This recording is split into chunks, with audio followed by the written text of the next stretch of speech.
Segala perkara yang berkait dengan Nabi ni, perkataan dia, perbuatan dia, ketakrir dia, semua jadi hadis Nabi. Hak 3 perkara tu diijma'. Perkataan Nabi, percakapan Nabi, kemudian perbuatan Nabi, apa yang Nabi buat, kemudian takrir, perakuan. Maksudnya berlaku depan Nabi, Nabi tak larang. Itu panggil takrir. 3 ni diijma' oleh ulama' menjadi hadis. Cuma ada aspek-aspek lain yang ada khilaf.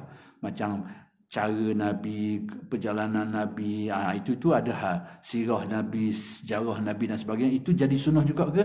Itu ada khilaf lah, ada bahasan dari ulama. Tapi 3 perkara ni disepakati menjadi sunnah. Baik, berkait dengan hadis. Zaman Nabi ni tak ada jenis hadis sahih, tak sahih. Hak Nabi khabar tu hadis belaka. Timbul hadis ni bila sistem ilmu tu timbul. Sebab apa? Bila timbul kata-kata yang bukan kata-kata Nabi, orang select ke Nabi. Jadi ulama'-ulama' ni telah memperincikan perkara ni untuk menapis supaya jelas apa yang Nabi beritahu tu adalah hadis. Maka ilmu itu disebut ilmu mustalah hadis. Yang berkaitan dengan ilmu mustalah hadis ni, ada ilmu al-jarh wa ta'dil, ilmu kritikan perawi-perawi ni. Baik, isu yang timbul baru ni bukan isu benda, isu istilah zon, perkataan zon. Jadi zon ini telah diterjemuh atau ditafsir dengan makna seolah macam jangkaan. Jangka ni sebenarnya ragu. Jadi cuba ditafsirkan zon dengan makna sesuatu yang diragui. Zon ni macam ragulah. Perkataan zon ini dalam bahasa Arab tidak semestinya dengan makna ragu. Salah satu maknanya ragulah. Kita mengaji ilmu usul ni, syak, zon, waham. Zon tu jadi 3 istilah ni kriteria ataupun 3 perkara yang mengandungi unsur keraguan. Itu istilah usuluddin. Jadi zon tu ragulah. Tapi istilah perkataan yang sama diguna juga dalam ilmu lain, tapi maknanya tak semacam tu. Tapi kita ni guna bahasa sebut zon pulah sikit, putar sikit dengan makna ragu. Ada tujuan lah orang buat gitu tu. Tengok kabarnya perkataan zon ni tidak semestinya makna ragu. Kalau dalam ilmu usuluddin, ya. Sebab taraf keyakinan kita tahu yakin. Kurang daripada yakin ni dipanggil sama ada syak, kalau 50-50. Zon jadi 70-30 atau seumpamanya. Waham ni 30-70 tu balik. Jadi zon ni keraguan tapi ke arah yakin tapi ada ragunya tu. Itu dalam istilah usuluddin. Ada mana ragulah. Tapi perkataan zon ini, nak cover perkataan dulu sebelum gibat hadis ni lah. Perkataan dulu. Kadang-kadang digunakan dengan makna keyakinan. Baik, di dalam hadis Nabi ada sebut. Hadis kursi. Ana inda zanni abdi bi. Aku, kata Allah, hadis kursi, menurut zon hamba-Ku terhadap aku. Kalau kita terjemah, aku ni berdasarkan keraguan hamba-Ku terhadap aku. Padahal, aku, kata Allah Ta'ala, menurut keraguan. Keraguan tu tolaklah ludah dalam bab akidah. Jadi zon dalam hadis ni dengan mana? Aku menurut kefahaman atau keyakinan hamba-Ku terhadap aku. Yang ni Allah Ta'ala melayani kita ni menurut kadar kefahaman, keyakinan kita terhadapnya. Kalau kuat keyakinan, ada cara bagaimana Allah Ta'ala melayani kita. Kalau kita lemah sikit, ada caranya yang sesuai. Jadi zon dalam hadis ni dengan mana keyakinan. Bukan dengan mana ragu. Ini dari segi zon, perkataan zon tu dulu. Jadi nak kabarnya, zon ini dari segi istilah ada kalanya dengan makna ragu, ada makna gitu. Ada kalanya dengan makna lain. Kemudian zon ni dalam istilah ilmu ni makna lain, istilah ilmu ni makna lain pula. Baik, penutupnya nak balik kepada hadis lah. Bagaimana istilah zon ini berkait dengan hadis Nabi. Jadi, ulama menggunakan istilah zon dalam hadis ni dari segi nak menilai perawi tu, perawi yang meriwayatkan hadis tu. Sehingga timbulnya hadis sahih, hadis hasan, hadis dhaif, hadis mutawatir, hadis ahad tu. Sebab apa ni? Kerana timbulnya tahap keyakinan tu, tahap keyakinan tak sama tu. Bila kuat, dia jadi mutawatir. Dia kurang, jadi ahad, orang panggil. Ataupun kita tengok pembagian lain, hak kuat, lebih kuat sikit, jangan hadis sahih. Kurang jadi hasan, kurang lagi jadi dhaif. Itu adalah nak menyatakan bagaimana keyakinan kita tu terhadap perawi yang meriwayatkan tu, meriwayatkan hadis tu. Jadi di situ timbul istilah zon. Zon ni bukan berarti sangka-sangka. Nisbah kepada kekuatan kepercayaan kita tu. Jadi sebab tu dalam istilah ilmu hadis disebut qat'iyatus subut. Ini istilah ulama hadis. Ada kala yang disebut zonniyatus subut. Apa artinya? Qat'i subut ni iaitu periwayatan yang memang sangat meyakinkan. Sangat meyakinkan. Sehingga akal, ni balik pada hukum akal lah. Sehingga akal menetapkan memang tak ada kemungkinan lah. Dari segi hukum akal tak ada kemungkinan berlaku penipuan terhadap Nabi. Jadi yang ini melibatkan hadis yang mutawatir. Dia panggil qat'i. Qat'i ini pasti. Sangat pasti. Sebab apa?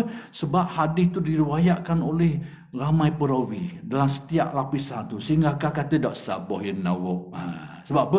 Ramai doa tukang meriwayatkan kisah tu. Jadi kita kata tak sabah. Ramai sangat duk cerita ini. Daripada setiap generasi tu. Dengan jumlah yang ramai.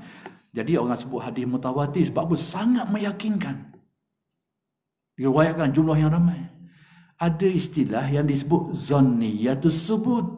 Zonniyah ni nisbah keyakinan tidak sekuat tu. Bukan makna ragu. Tapi keyakinan tidak sekuat tadi tu. Ini istilah ulama hadis. Tidak sekuat tu. Bukan berarti ragu. Cuma dok kuat macam hak tadi tu. Kalau hak ramah sangat tu disebut qat'iyatus subut. Kurang sikit ni panggil zonniyatus subut. Inilah disebut sebagai hadis ahad. Perawi itu mungkin seorang, mungkin dua orang. Pada setiap lapisan tu tak ramai. Jadi, oleh kerana perawi ni cukup syarat, dobitnya, sikohnya dan sebagainya, kita tak ragu.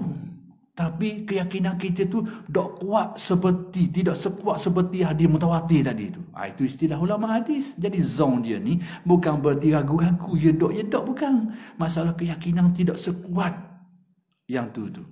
Itu maksudnya. Jadi istilah ulama hadis. Cuma isu ni hari ni ia timbul ni jadi cerita lain.